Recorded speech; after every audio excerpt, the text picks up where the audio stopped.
Try using Photolab apps. Sino nga ba ang hindi nakakaalam sa trending ngayon na Photolab apps? Halos lahat ng feeds ko ngayon sa Facebook, lahat ito Photolabs app. Yan pala siya guys, yung Photolab apps. Yan. Ang dami mo pong mapagpipilian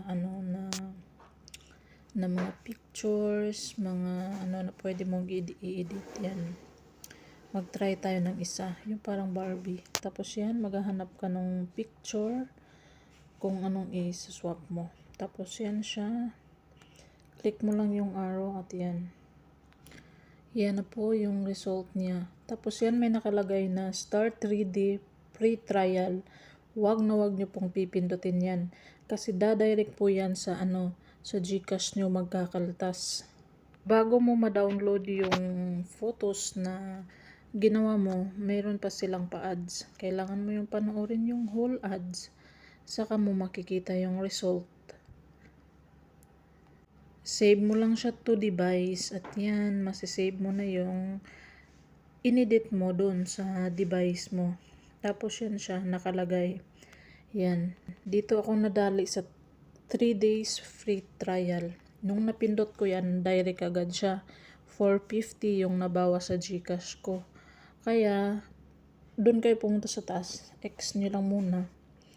Tapos yan, nada-download siya. Tapos, yung may Photolab doon sa gilid. Ayan. Pili ka lang ng pili kung ano yung magugustuhan mo. Kung ano yung gusto mo pang i-edit. Ang daming mapagpipilian. Choose all you want.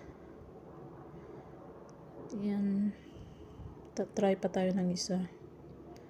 Yan siya. Tapos, pili ka na naman. Yan. Yung picture sa baba. Tapos yan. Click mo lang yung arrow. Tapos yan. Yan na yung resulta niya. Result. Tapos yan. Kada edit mo, may yan lalabas siya. Kaya, careful talaga. Kasi, pag napindot mo yun, automatic talaga. Doon pupunta sa GCash mo yung kaltas ng 440 a week. 440 pesos a week. Yan, yan. Pili ka lang po dyan.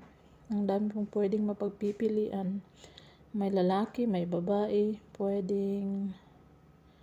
Yan. Try ko yan.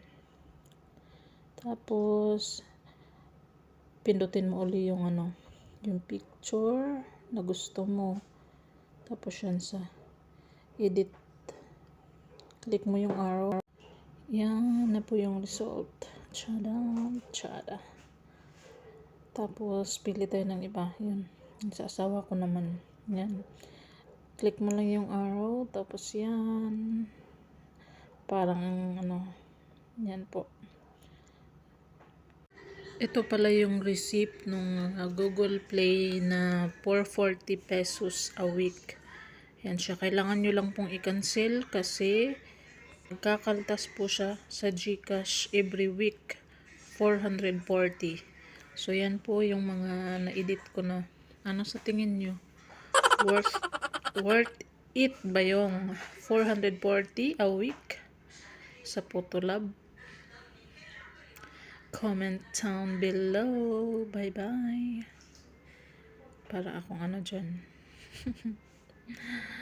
Ang layo sa original, ang layo sa personal. Parang, nakakagulat.